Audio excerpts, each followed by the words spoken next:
Bonjour à tous et bienvenue dans cette nouvelle vidéo sur Mortal Realms. Alors comme d'habitude, je vais ouvrir les nouveaux numéros qui sont arrivés avec les envois et vous proposer de voter pour choisir quel tuto sera fait en rapport avec Mortal Realms. La grosse différence, c'est que là, j'ai pris beaucoup de retard. Donc en fait, on va ouvrir 3 colis d'un coup. Voilà. En fait, je dois vous avouer que on arrive un petit peu aux limites de Mortal Realms, j'ai l'impression. Le Tipeee suit pas vraiment, donc là, à moins d'un regain d'intérêt de votre part et de ma part aussi, on va peut-être mettre un terme à ça. Donc à moins que le Tipeee remonte pour me permettre de continuer l'abonnement, je crois qu'on va devoir bientôt arrêter l'abonnement de Mortal Realms. Et comme j'ai pris beaucoup de retard sur les tournages, là on va faire le bilan des numéros 24 à 35, donc 12 numéros d'un coup, parce qu'il n'y a pas grand-chose d'intéressant dedans, en toute honnêteté. Voilà. Alors je sais qu'il y a des choses qui vont arriver, qui vont commencer à être intéressantes. Là, je dois vous avouer que sur 12 numéros, les seuls trucs que je trouve intéressants, c'est les décors. Donc on va voir ce que vous en pensez. On va quand même passer en revue tout ça. Donc ça va être une vidéo qui est un peu plus longue, mais restez jusqu'à la fin, puisque je vais vous présenter les différents votes et différents projets pour les prochaines vidéos sur Mortal Realms. Premier numéro de cette vidéo, c'est le numéro 24.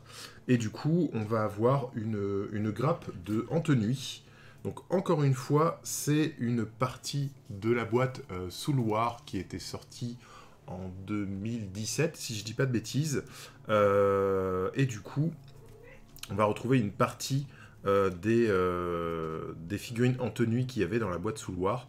Mais un mix en fait, puisque c'est une des grappes qui composait l'armée qui était à l'intérieur de la boîte. Du coup, on va avoir deux types de troupes, mais dont on va pas avoir assez de figurines pour les jouer. Alors déjà, quand c'était sorti, Age of Sigmar, c'était bizarre, mais en plus, là, il n'y a vraiment pas assez sur la grappe. En fait, vous allez avoir 4 spectres et 5 Ast spectres. En fait, les Ast spectres se jouent par 4 et les autres se jouent par 10, donc c'est complètement inutile. Voilà, c'était très bizarre. Et vous allez aussi avoir le personnage de bourreau qui est sur cette grappe, qui est là.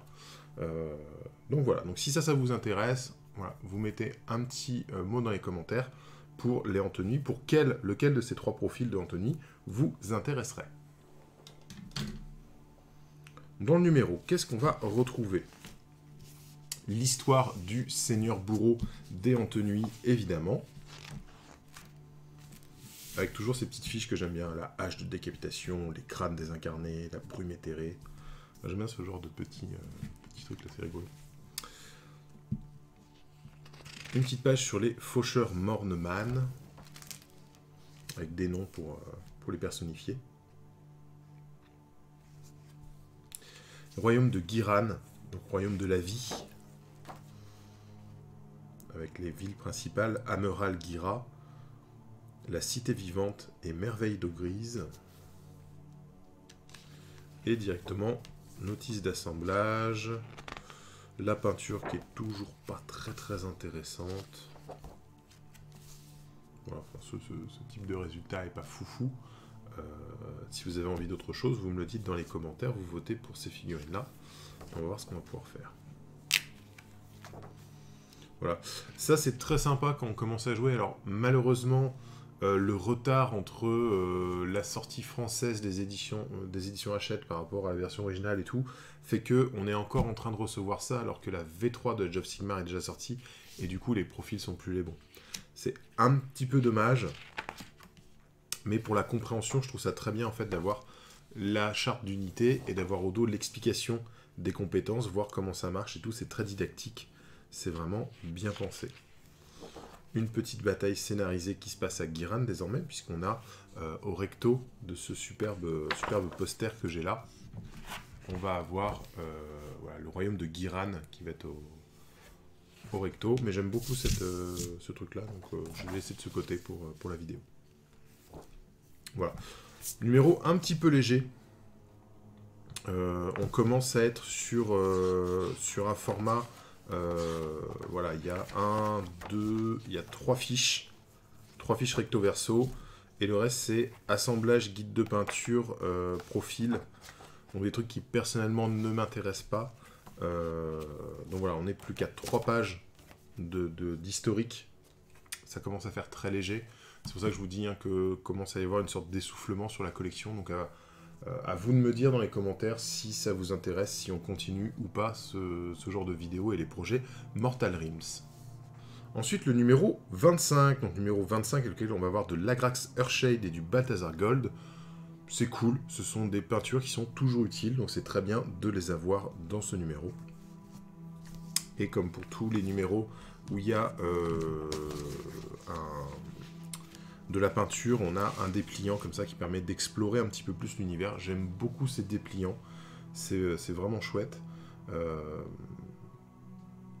C'est cool. Et là, ça me rappelle que ce qu'on a ici, là, on a des décors absolument incroyables de forteresses d'os.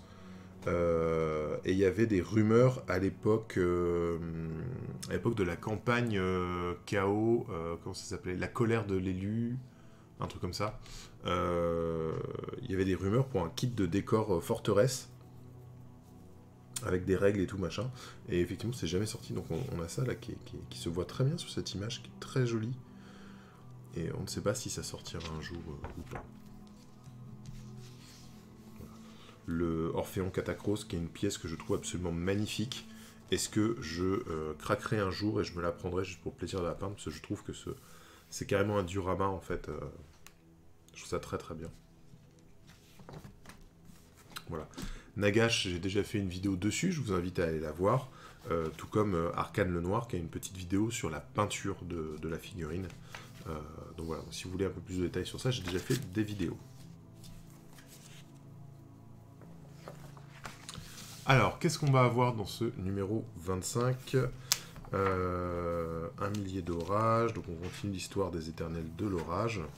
Magie dans les royaumes mortels, deuxième partie, donc on continue cette série avec cette fois la magie lumineuse et la magie grise, et on a la palissade prismatique et le portail pénombral, qui vont être les sorts persistants qui leur sont associés, ainsi que magie de jade, magie d'améthyste, avec le vif essaim d'émeraude et le rat de charnier suffocant.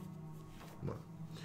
Pour le chaos, on va parler de Nurgle, le dieu des pestes, dieu des maladies, avec différents champions qu'on va retrouver, alors qui ont des noms très sympas. Gorax, Fugvlarn et Giglax.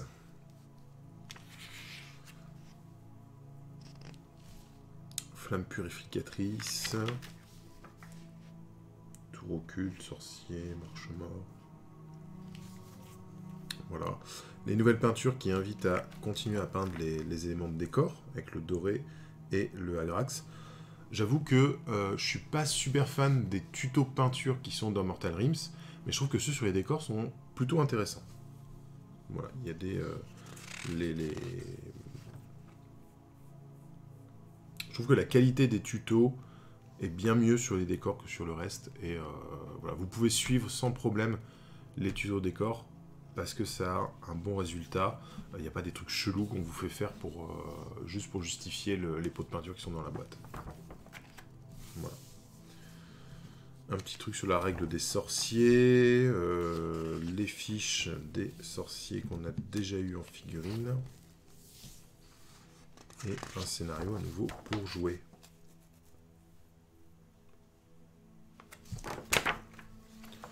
Donc toujours, hein, même quand il y a juste des pots de peinture, on est sur 1, 2, 3, 4 fiches. 4 fiches et le dépliant qui va avec. Alors numéro 26, on va être sur une grappe de décors. C'est des décors qui étaient sortis pour Warcry. Et c'est une grappe de décors que je trouve vraiment très belle, très bien faite et vraiment chouette. Et on va coupler ça avec un autre numéro qui est dans cette série, qui arrive bien plus tard, qui est l'autre partie de la grappe. Et en fait, quitte à faire une vidéo avec plusieurs trucs, je vais vous faire les deux numéros en même temps, puisque du coup, on va avoir les deux grappes en même temps, puisque ces grappes sont des décors que j'ai déjà fait. Il y a déjà eu plusieurs tutos sur ces grappes que vous pouvez retrouver sur la chaîne. Et en fait, la dernière fois que j'ai joué avec ces décors, je me suis dit, c'est dommage parce qu'ils sont super beaux, mais ils sont plats, c'est juste un étage et c'est très plat. Donc là, je vous propose, si vous choisissez ce décor comme figurine support tuto de cette série, je vous propose un atelier conversion puis peinture pour faire un décor à étage avec ces grappes. Alors, dans ce numéro 26, on va avoir des exemples étincelants, donc des nouveaux hostes de l'orage avec des schémas de couleurs spécifiques, beaucoup plus chatoyants, beaucoup plus colorés que ce qu'on a vu jusque-là.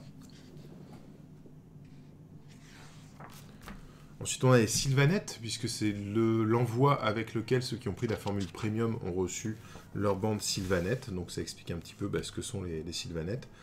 Début d'explication, puisque désormais l'histoire va prendre place à Ghiran, donc on va pouvoir avoir des interactions entre morts-vivants et sylvanettes. La bataille du Croc de Feu, dans le Vastaride, à Akshi, donc dans le royaume de feu.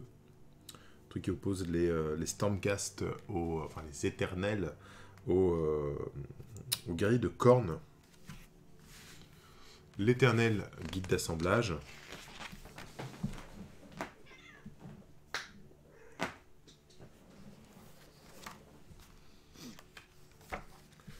La peinture. Qu'est-ce qu'ils font? C'est sous-couche blanche, enfin sous-couche Corax White. Passage d'Agraxer Shade, brossage à sec Corax White. Peine les briques en standard grey et rebrossage de Corax White. Et typiquement, tu fais ton brossage de Corax White après avoir repeint le gris, c'est un peu bizarre. Et surtout si tu remets... En fait, comment gagner du temps par rapport à ce tuto? Vous faites votre sous-couche Corax White. On peint ensuite les briques en gris. Et après, vous faites votre passage d'Agrax, puis votre brossage à sec. Ça fait juste des étapes en plus pour rien, quoi. Le rendu est pas dégueu. Moi, je préfère les trucs un peu plus sombres. La couleur de pierre un peu trop claire à mon goût. Mais c'est plutôt chouette. Des règles pour utiliser les décors dans vos parties. Des nouvelles fiches avec les explications au dos. Voilà, il y a un nouveau scénario. Voilà, donc, numéro très classique. Numéro 26. Numéro 27 avec les briseurs de malédiction de Stormseer. Voilà, donc ça va être la petite grappe qui est là avec 3 persos éternels de l'orage, 3 guerriers magiciens, dont un qui est très sympa avec la main enflammée, le sort qui est dans la main, la tête nue et tout. C'est la bande de Warhammer Underworld qui était dans la boîte de base avec la Reine des Ronces, qu'on a déjà eu dans un numéro précédent. Voilà.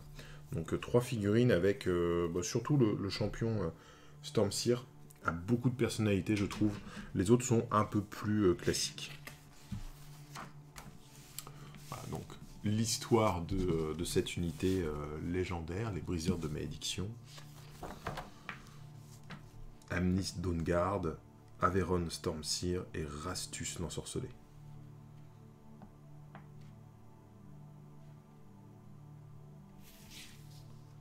Voilà. Les collecteurs Ossiark, on continue à explorer toutes les factions du jeu, donc c'est très sympa. Moi j'aime beaucoup l'esthétique des Ossiark. Ça marche très bien, je trouve. Chaque collecteur Ossiark est nourri par une fusion d'âmes, ce qui confère aux Ossiark tous les traits mentaux nécessaires pour en faire de redoutables guerriers. Wow. La dîme d'os. Donc déjà, Nagash réclamait déjà sa dîme d'âme. Maintenant, il réclame la dîme d'os. On doit y avoir une dîme de chair et une dîme de sang quelque part pour faire les autres trucs. En plus de récupérer les squelettes de leurs ennemis, les collecteurs Ossiark exigent une dîme d'os à tous ceux qu'ils croisent. Si une ville, une cité ou une nation échoue à s'en acquitter, elle se retrouve aussitôt avec une armée Ossiark devant ses portes pour la réclamer. On continue l'histoire des royaumes mortels avec les sphères de royaumes, donc qui sont les différents environnements en fait qui existent dans les royaumes mortels, cette espèce de sphères de mondes qui coexistent les uns indépendamment des autres, mais avec les portails qui permettent de les relier, et avec chacune façonnée par un vent de magie en fait. Et après, on est sur l'assemblage, la peinture.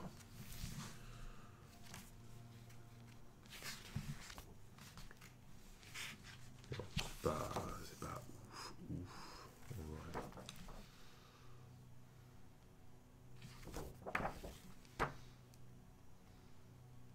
Ouais. Voilà, bon, après comme les autres numéros, je vous avoue que moi c'est cette partie-là, le truc que passer les 4 premières pages, ça m'intéresse pas vraiment. Ce qu'il y a, c'est des trucs que je garderai pas dans le classeur. Ensuite, on a le numéro 28. Numéro 28 avec les Nuées d'Esprit, qui est un kit très cool, très joli, je trouve, avec plein de choses à faire. Voilà, j'en ai pris plusieurs des kits comme ça, qui m'ont servi pour des conversions, pour récupérer des pièces et tout dessus, et c'est très cool. Donc pareil, n'oubliez pas de voter pour ça. Si vous votez pour cette figurine, le tuto que je ferai, ce sera la mise en application du tuto de Martin Grandbarbe pour ses propres Night Haunt, que je trouve vraiment magnifique. Donc voilà, je lui ai déjà demandé, j'ai son autorisation pour faire une vidéo, pour faire un tuto avec sa technique, qui est vraiment chouette, quoi. Donc voilà, bon, bah, qu'est-ce que c'est que les Nuées d'Esprit, comment ça fonctionne, là, des Nuées d'Esprit célèbres. J'aime beaucoup aussi ce schéma-là, ce schéma très noir et blanc, voilà, très sombre, avec un éclairci très fort. Peut-être aussi faire un truc comme ça peut être sympa. Au cœur de Karstinia, le village de Annersdorf fut le théâtre d'un véritable carnage. Le village entier fut ravagé par des ghouls. Les âmes tourmentées des défunts s'élevèrent des fosses dans lesquelles leurs os avaient été jetés et fusionnèrent en une nuée d'esprits vengeresse. Elles planent encore dans les ruines pourrissantes de leur village maudit, n'apparaissant que pour attaquer les vivants. Tous ceux qui sont assez fous pour s'y aventurer de jour comme de nuit sont aussitôt déchiquetés. Voilà, ça c'est rigolo. Ensuite, un petit chapitre sur la chambre extremis des éternels de l'orage. Dans la chambre extremis, celles qui ont les dragons. Donc encore une fois, on a toute l'organigramme de la chambre. C'est assez intéressant. Et ensuite, assemblage. Alors attention, l'assemblage des Nuées d'Esprit est très compliqué, c'est très fin. Il y a beaucoup de pièces et beaucoup de poses d'éléments qui vont s'interconnecter. Voilà. Puisqu'on a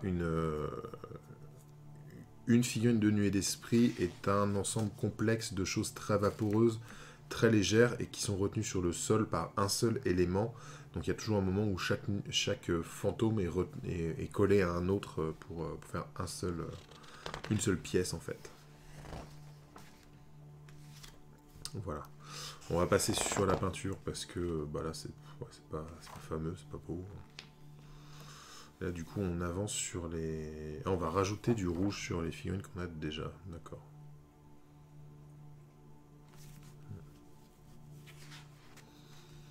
Moi j'aime pas du tout leur rendu en fait. Voilà. La charte d'unité.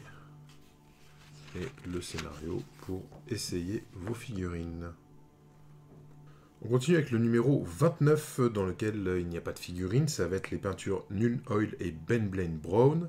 Ben Brown qui est un brun de saturé intéressant. Nuln Oil c'est du shade noir, donc c'est toujours utile.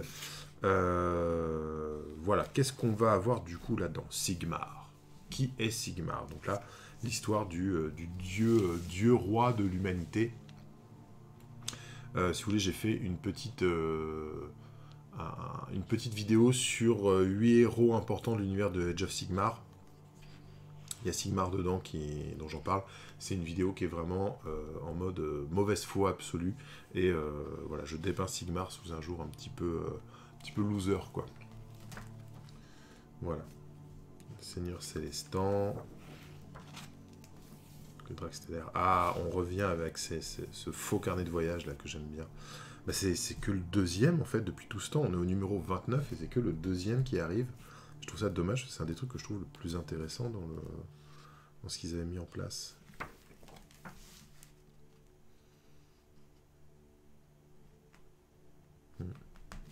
Ça c'est chouette. C'est peut-être la partie. J'attends de voir à la fin ce que ça donnera quand il y en aura vraiment plusieurs. C'est que le deuxième pour le moment, quoi. Bon, les tutos peinture, il n'y a même pas de guide d'assemblage ce coup-ci. Donc, qu'est-ce qu'on fait avec le LOL? Fiche d'unité, explication des règles et le scénario à jouer. Voilà. Et avec, on va avoir un dépliant, et force du chaos, voilà, avec les quatre dieux du chaos, qui ont chacun bénéficié, depuis Age of Sigmar, d'une grosse pièce en plastique. Là, tous les démons majeurs ont été refaits, ils sont immenses et ils sont fantastiques. Maintenant, ils sont vraiment très très chouettes, quoi. Voilà, il va y avoir plusieurs factions dans le chaos, avec les mortels, les lieux éternels, les hommes bêtes, les scaven aussi désormais qui sont côté chaotique.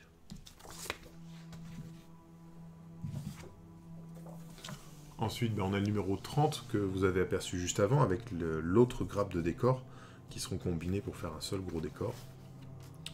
Un milieu d'orage, 5e partie, donc on continue sur l'histoire des éternels de l'orage. Tzeentch, l'architecte du destin. Voilà, on va parler de tous les dieux du chaos, on va tous les apercevoir. Grand instigateur, rivalité démoniaque avec Nurgle. Le labyrinthe, donc le labyrinthe c'est les tours d'argent, donc c'était le jeu Warhammer Quest Silver Tower qui était sorti. Héros de Tzeentch, incendie exalté, etc. Le guide d'assemblage qu'on ne va pas suivre. La peinture qui est exactement la même que l'autre. Ah non, maintenant il y a du métal pour certains, pour les grilles, etc. Et comment faire le bois, puisque maintenant on a du Baneblade Brown. Règles de base. Ah, c'est bien, on va avoir au fur et à mesure les vraies règles du truc, bon, qui sont plus d'actualité, puisqu'on est passé à la troisième version de Age of Sigmar, donc les règles qui sont là ne sont plus d'actualité malheureusement. Alors il va y avoir un nouveau, un équivalent à Mortal Realms sur la 3e édition, où on va retrouver des éternels de l'orage à nouveau, et des Oruk, donc les orques de l'univers Age of Sigmar. Numéro 31 de Mortal Realms avec un seigneur exorciste. Donc c'est un personnage sur une mini grappe comme ça.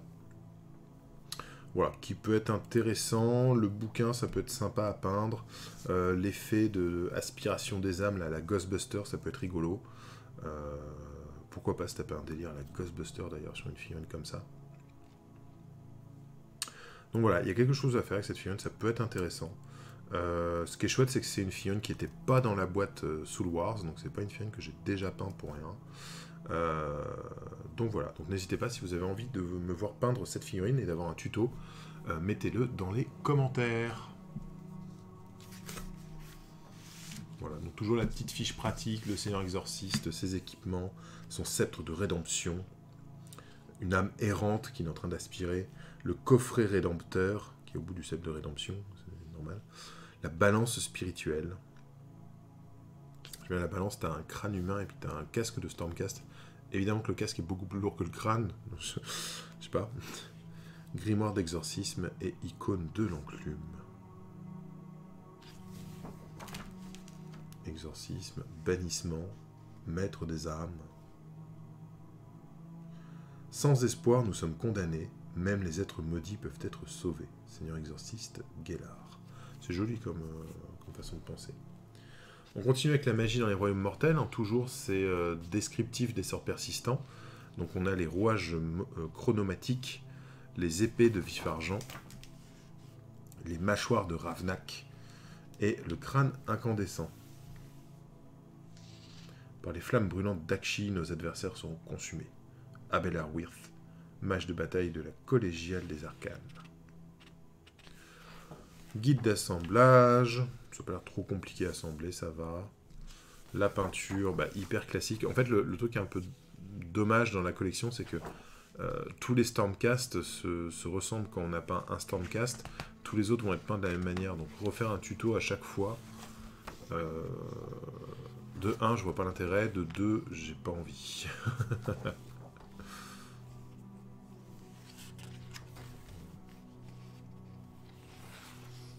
Il y a un petit exemple sur comment ça fonctionne, ses pouvoirs contre les démons et contre les morts vivants. Voilà, les règles toujours, et un nouveau scénario, le bosquet de Villefronde. Ça commence à faire beaucoup de figurines, mais derrière cette collection, hein, sur 31 numéros, là.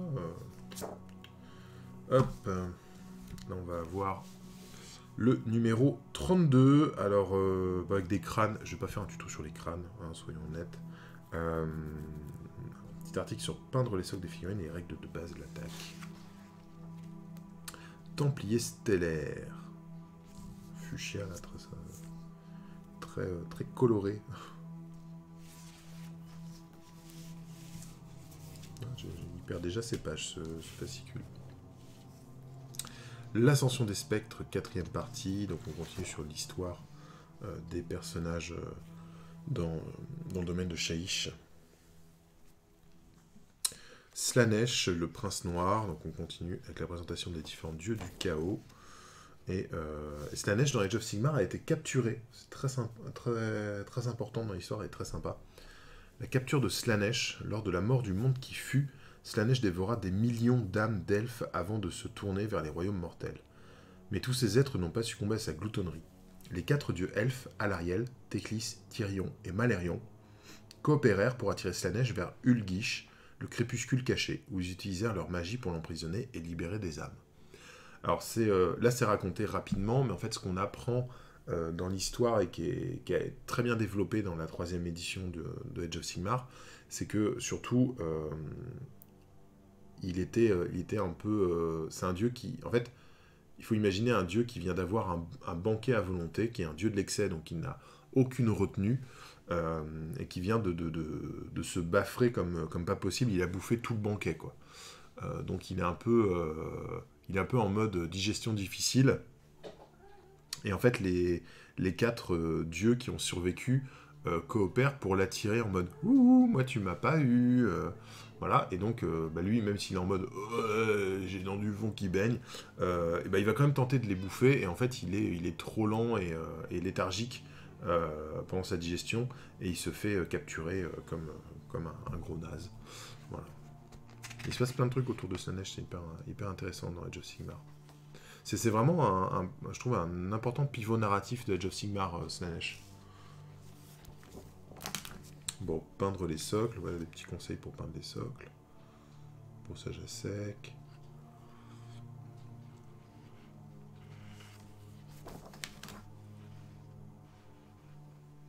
Là, il y a beaucoup d'éléments différents sur les socles, donc il y a plein de... Là, il passe en revue tous les socles. C'est plutôt intéressant, leurs techniques sont pas mal dans celui-là.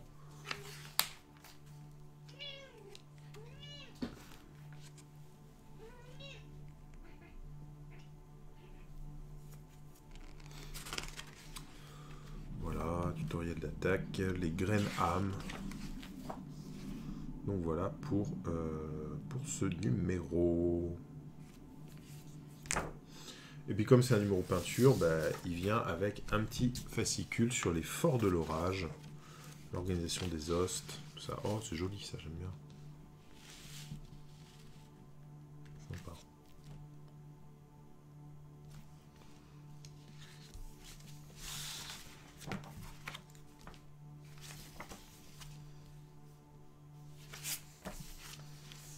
C'est beau ça. C'est Amoral Giran. Amoral Gira. Cette porte immense là, c'est très joli. J'aime bien.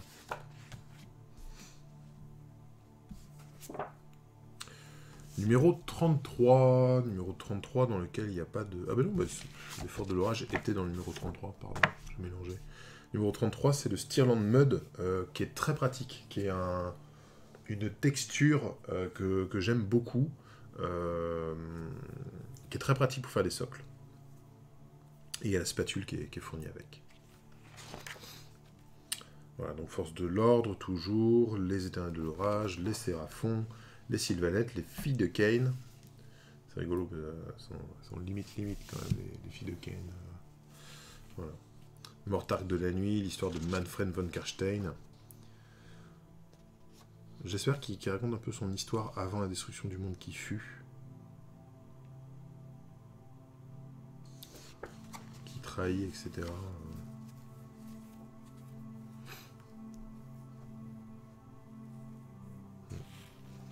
Très sympa. Le royaume mortel, Akshi, Shamon, Ulgu, Gur, Ish et royaume du chaos. Danse de la mort, les filles de Cain vouent une haine farouche à Slaanesh, dans les confins ténébreux d'Ulgu. Un groupe de ces exterminatrices, elfes, traque une horde d'adeptes démoniaques du prince noir.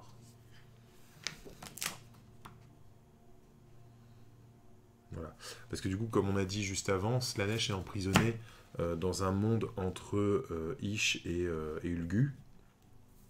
Et du coup, il y a beaucoup de tentatives d'invasion de forces de Slaanesh à Ulgu pour essayer de trouver la route vers ce royaume caché où est enfermé Slaanesh, quoi.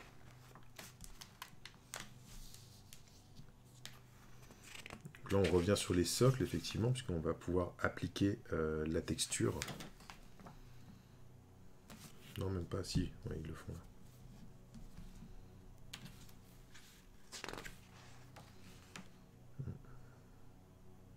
C'est bien, les socles sont propres. C'est plutôt bien. En plus, comme le numéro d'avant, il y avait les crânes, il vous propose aussi de rajouter quelques crânes sur les socles et comment les peindre. Donc, c'est plutôt pas mal. Plutôt intéressant comme... Voilà. La forêt morte.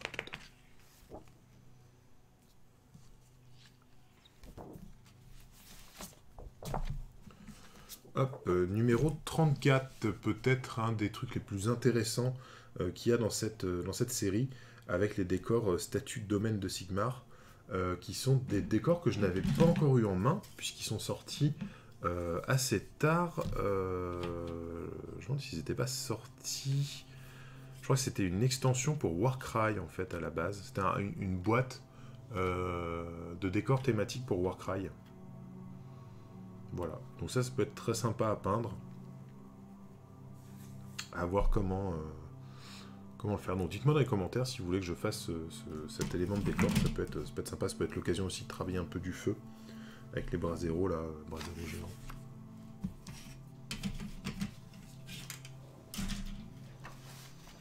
Létis, la cité corvidée. Alors ça c'est intéressant parce que Létis, c'est presque une ville rebelle dans Shaiish, dans le royaume de la mort. Voilà, c'est un bastion de l'ordre au milieu d'un océan de mort. Les forces du chaos, les esclaves des ténèbres, qui sont les mortels, les bêtes du chaos, les Skaven, et tout ce qui est démon. Le grand rat cornu, ben justement, voilà, qui est le cinquième dieu du chaos, donc qui sont les Skaven, Conseil des 13, les Verminarques, tout ça. Très sympa. Skaven et Anthony, ouais, il y a une vieille rivalité. Nagash aime vraiment pas les Skaven, encore une fois. Je vous invite à retourner voir la vidéo que j'ai fait sur Nagash, vous comprendrez pourquoi il n'aime vraiment pas les Skaven. Le guide d'assemblage de la statue. Et le petit conseil de peinture.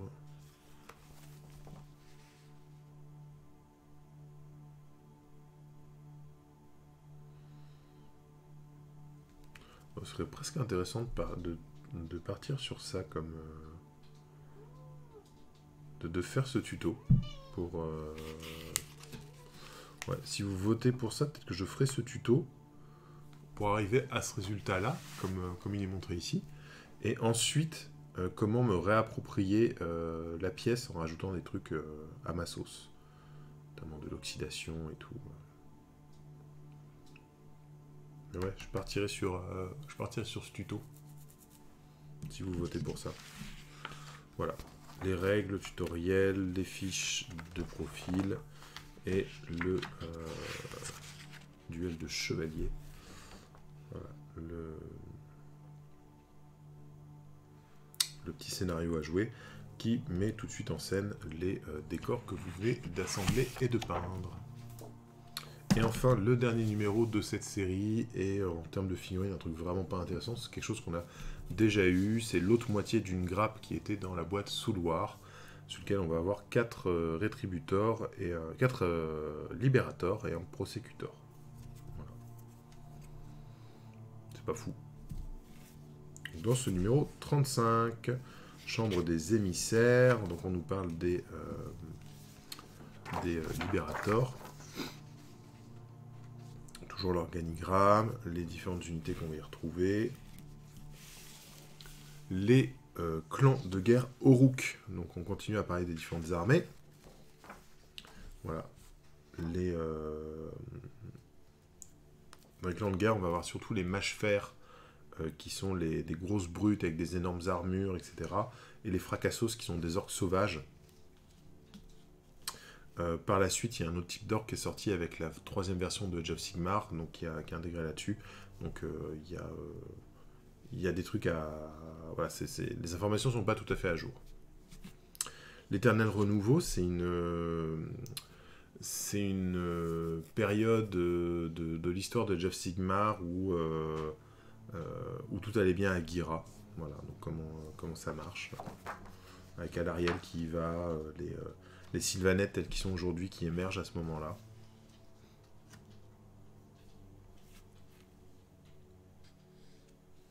Voilà, l'invasion de la mort. Alors ça, c'est une histoire qui m'a donné une envie, une idée d'armée. Peut-être que je me tenterai pour la faire un de ces 4.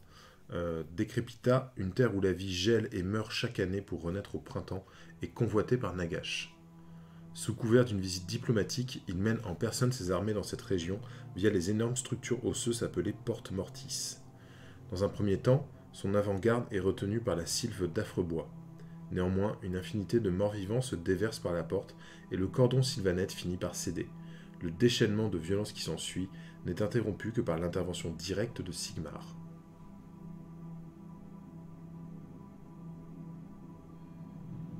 Voilà, donc dans l'histoire, il parle plusieurs fois de Décrépita et justement du côté hivernal, mort et renouveau, voilà, parmi les dryades et tout. Et du coup, j'ai vraiment en tête l'envie de faire un truc mi-mort-vivant, mi-végétal dans cette ambiance-là, quoi.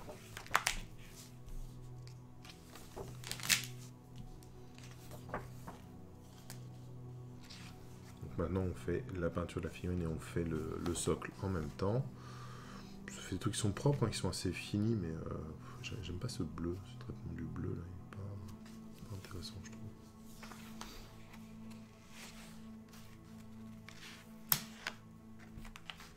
Les ruines de champs d'été.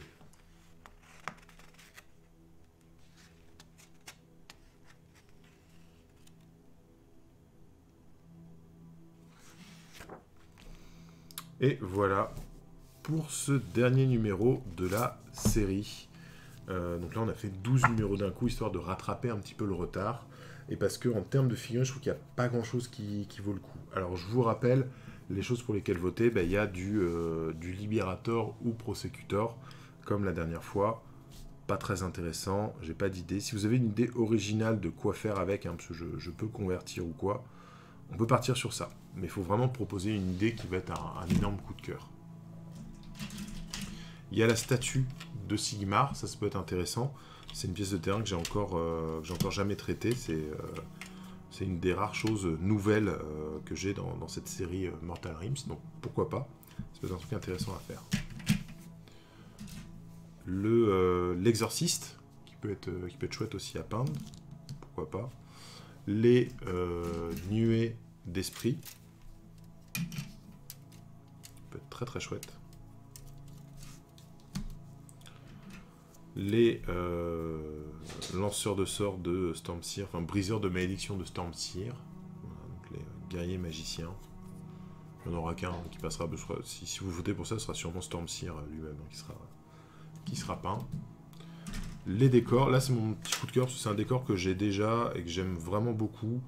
Et du coup, ce que je vous propose, c'est non pas le faire de façon classique, mais en fait profiter des 2 grappes pour faire un gros décor où il y aura un étage et voilà, avec plus d'interactions possibles, de pouvoir monter, etc. Peut-être plus pour du jeu d'escarmouche du coup. Mais voilà, c'est un truc qui promet d'être intéressant. Et enfin, on peut partir sur la grappe Antenuy. Donc soit un spectre Morteman, soit un Aste Spectre, soit le bourreau. C'est vous qui voyez. Si vous avez une idée de conversion ou de traitement particulier à voir. Voilà, on peut étudier la question, ça peut être sympa. Voilà, donc vous pouvez voter dans les commentaires. Et on va laisser ça une semaine, une grosse semaine pour voir. Et après, je vais faire la vidéo tuto de ce qui aura eu le plus de commentaires, ce qui aura eu le plus de votes parmi tout ça. Voilà. Je vous fais plein de bisous, je vous dis à très bientôt pour de nouvelles vidéos. En attendant, on peut se retrouver sur les réseaux sociaux, sur la page Facebook de Grégoric, sur le groupe Facebook des peintres et des joueurs, sur le Discord du pain et des jeux, ou alors vous pouvez suivre mon Instagram et même participer à mon Tipeee pour m'aider à financer cet abonnement afin que je le continue, parce que là, j'avoue que le Tipeee descend, ça continue à descendre, je vais devoir l'arrêter bientôt. J'espère que cette collection Mortal Rims vous plaît. Dites-moi dans les commentaires si vous la suivez et où vous en êtes de votre collection. Est-ce que vous peignez les choses au fur et à mesure? Est-ce que vous jouez les scénarios pour apprendre à jouer? Comment ça se passe? Ça m'intéresserait de savoir tout ça. Voilà. Et je vous dis à très bientôt.